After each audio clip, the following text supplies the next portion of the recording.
Welcome back to A Course in Miracles in Practice. We are so glad to have you joining us for this time of shared reflection. It truly is always a privilege to carve out this space together. Hello, friends. Today we are embarking on an exploration of Lesson 291. This is a day of stillness and of peace. Hmm. And just hearing those words, don't you find there's an immediate feeling, a kind of steadiness and calm. It's a settling that starts even before we read the lesson itself. Oh, absolutely. I find that title immensely reassuring. It almost feels like a moment of arrival, maybe, after quite a long journey of practice with the Course. If you think about the lessons that led us here, all the work we do on forgiveness, learning how to trust that inner guide, developing quiet awareness, it feels like it all points toward this. Mm-hmm. And the profound shift, I think, is moving away from the striving, away from seeking peace, and more towards just shifting our perception to notice that peace is already the ground beneath us. That's a lovely way to put it. It's the difference between believing peace is some future reward we have to earn through effort and recognizing it as the ever-present reality we just momentarily forgot. And before we dive right into the text itself, we really want to extend a personal invitation to you listening. If this lesson resonates, or maybe if you encounter difficulties trying to integrate this idea of stillness into your possibly quite hectic day-to-day routine, please do share your thoughts or questions with us. We genuinely love hearing how you are living this work. Absolutely. We're really building a community here, aren't we? And your experiences, your insights, they bring these sometimes abstract concepts right down to earth, make them real. You can reach us by email. The address is acim@theworldharmonyproject.org. That's ACIM@theworldharmonyproject.org.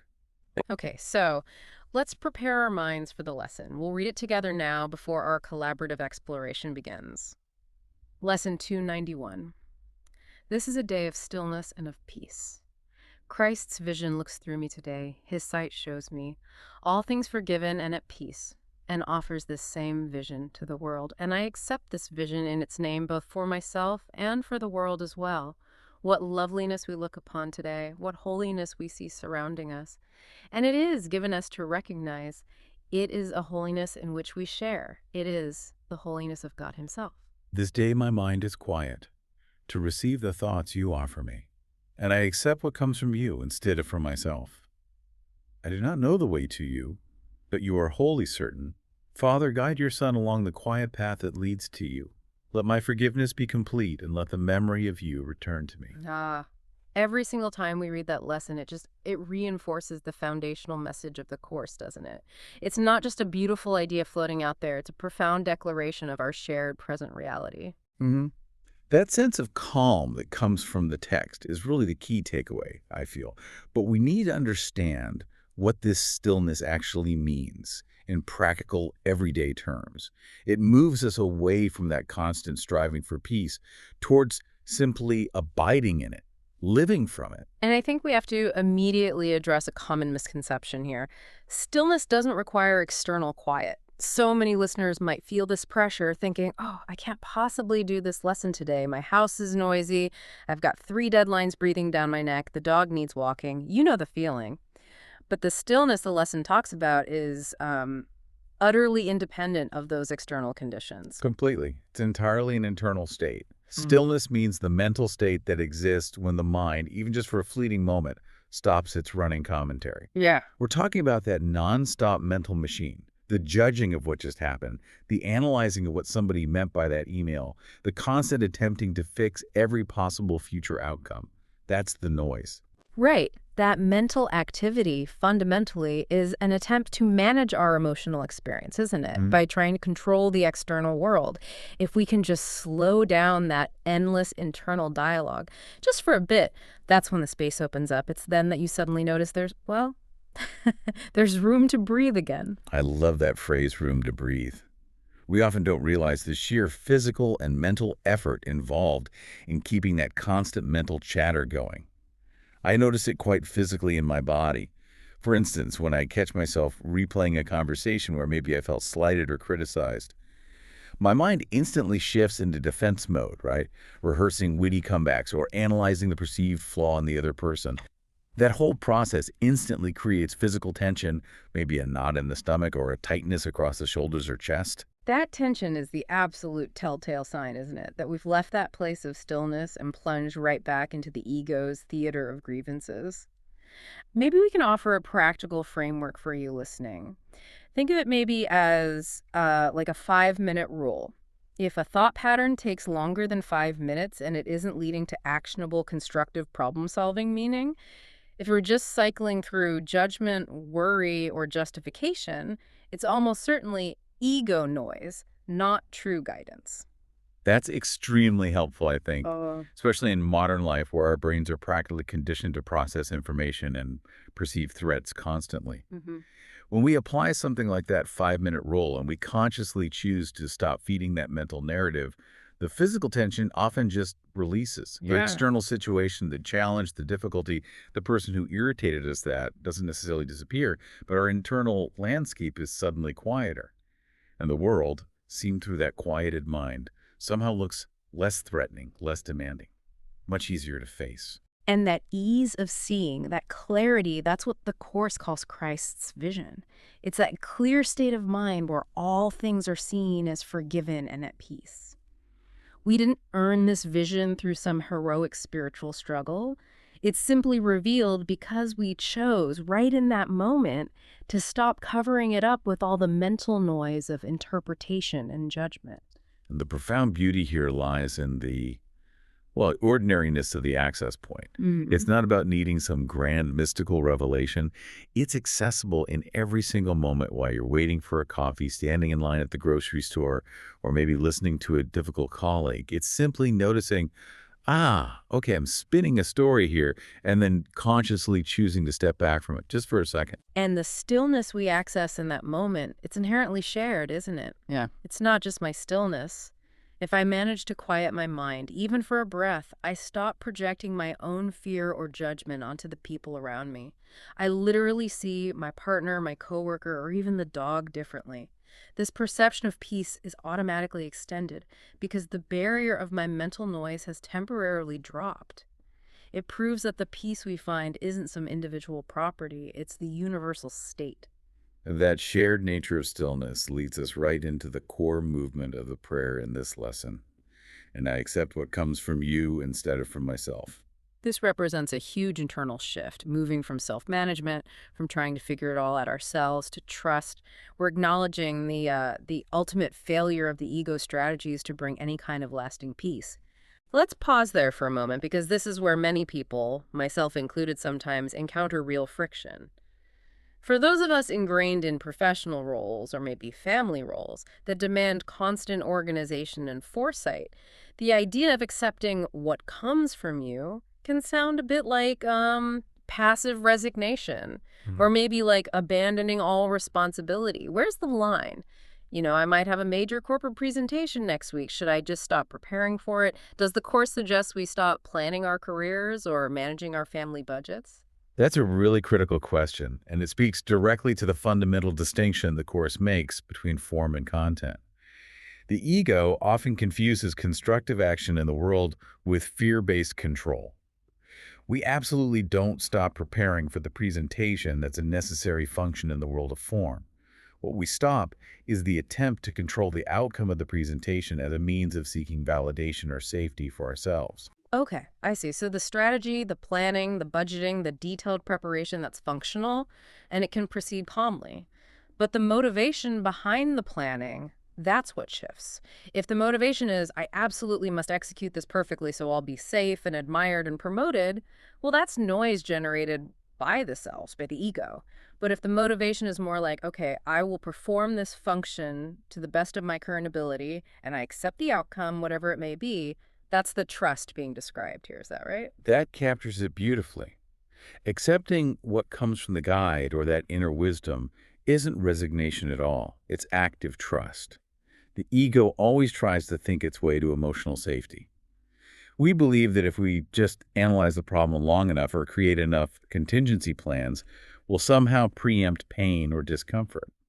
The Course simply asks us to notice the futility of that massive effort and instead allow the wisdom that already exists within us to guide the actions we take. And that willingness to pause the constant management impulse that connects profoundly to the line right before it in the prayer, which contains such a powerful act of humility.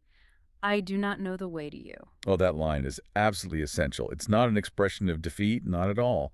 It's an expression of profound, radical honesty. We genuinely cannot logic our way or strategize our way to inner peace or enlightenment.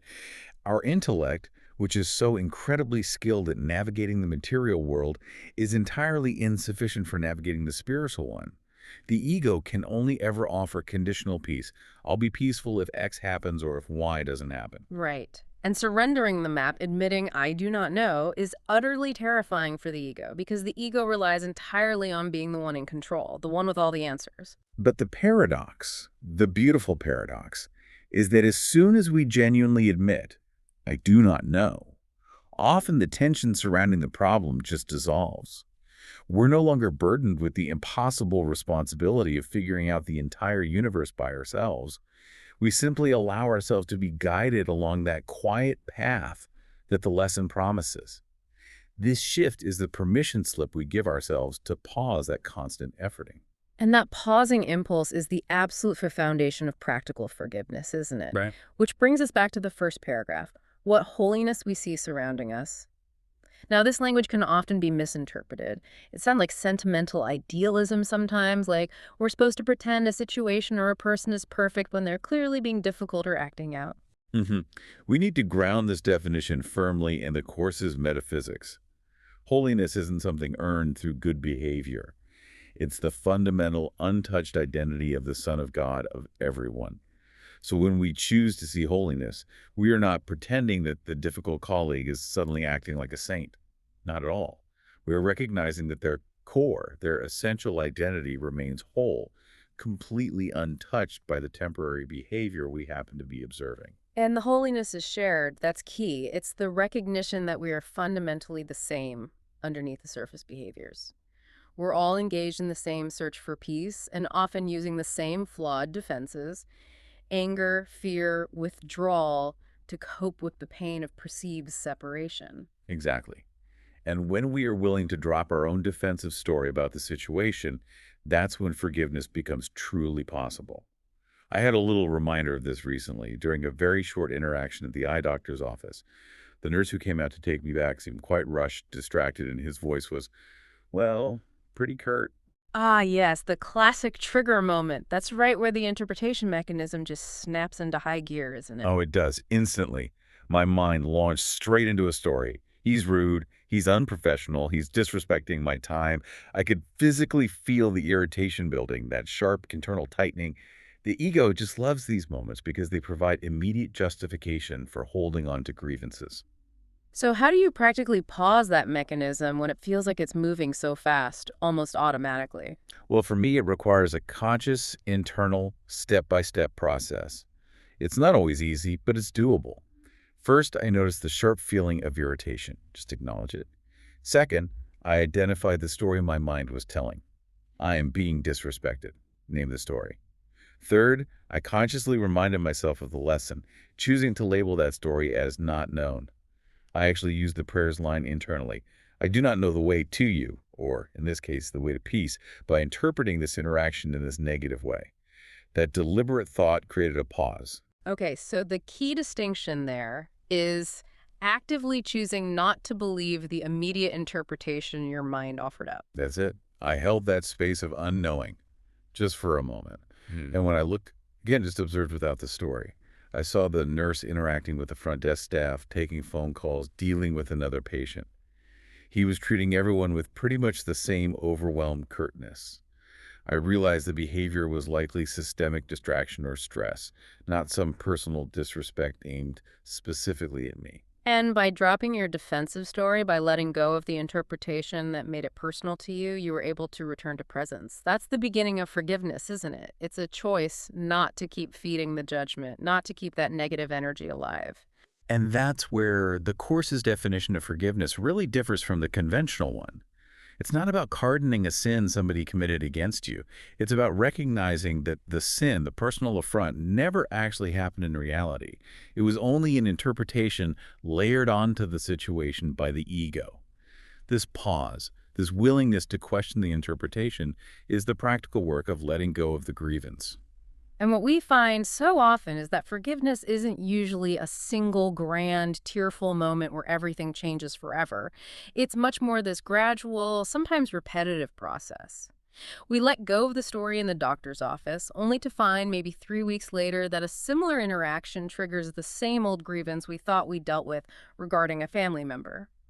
The work of Lesson 291 is simply the ongoing willingness to keep noticing that repetition and choosing to let it go again and again until the pattern eventually dissolves entirely.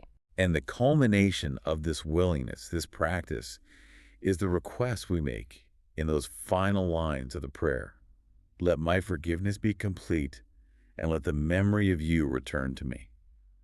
Completeness here means the genuine willingness to keep seeing differently, to keep practicing until peace is a real felt experience, not just something we're declaring intellectually. Right. And the memory of you, that's what returns when the mental noise, when the whole defense mechanism finally ceases, even for a bit. It's remembering our true identity. The identity that exists peacefully underneath all the striving. The identity we are when we stop trying constantly to defend our worth, explain our actions, or control our external circumstances. For me, living that final line feels like suddenly being comfortable in my own skin again. That constant background need to be impressive or to be right or to manage how others see me, it just drops away. And I can just exist and be present, knowing that my value is inherent. It's a given. It's not dependent on my external performance or what anyone else thinks. And we really must emphasize this again for you listening, especially if you're living a modern, hyper-scheduled life. This stillness the lesson talks about is not an attempt to escape your life. We are not advocating for quitting your job or ignoring your children or responsibilities. Stillness is precisely how you live inside the apparent chaos. Absolutely. That quiet awareness is always available, always underneath.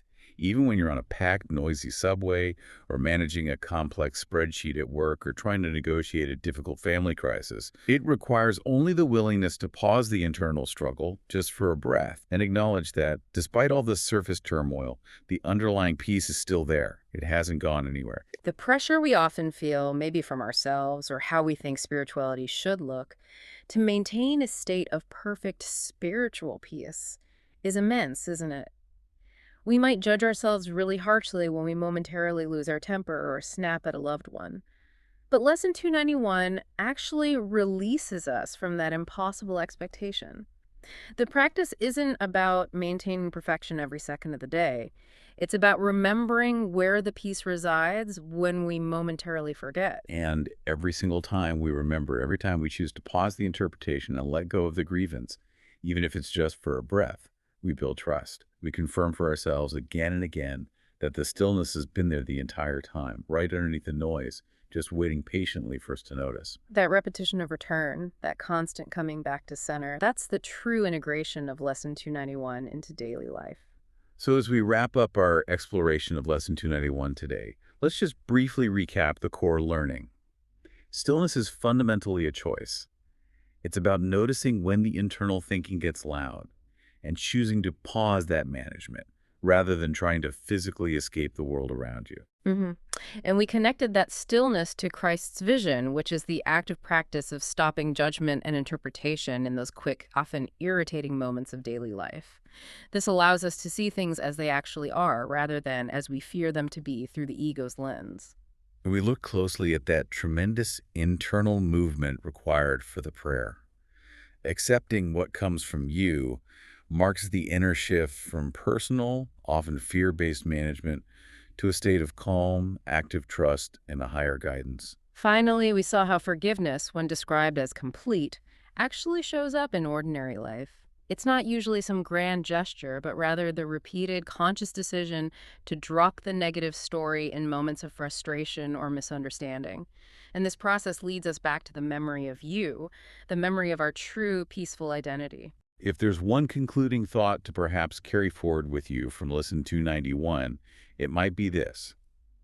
You absolutely do not have to wait for your external conditions to become perfect before you can find peace. The peace you seek is already present, right here, right now, underneath all the mental striving. It's simply waiting to be remembered and accepted. That's a wonderful affirmation to carry into the rest of the day. Thank you for that. And thank you for sharing this time with us and for allowing us to engage in this deep reflection together. If you want to share how this lesson is manifesting in your own practice, or perhaps what stood out to you today, we would genuinely love to hear it. You can always email us. The address again is acim@theworldharmonyproject.org. And you can also follow us and connect with our broader community over on TikTok at the World Harmony Project. Until we meet again for our next exploration, please remember that the stillness is always available to you. We encourage you to seek that quiet path today.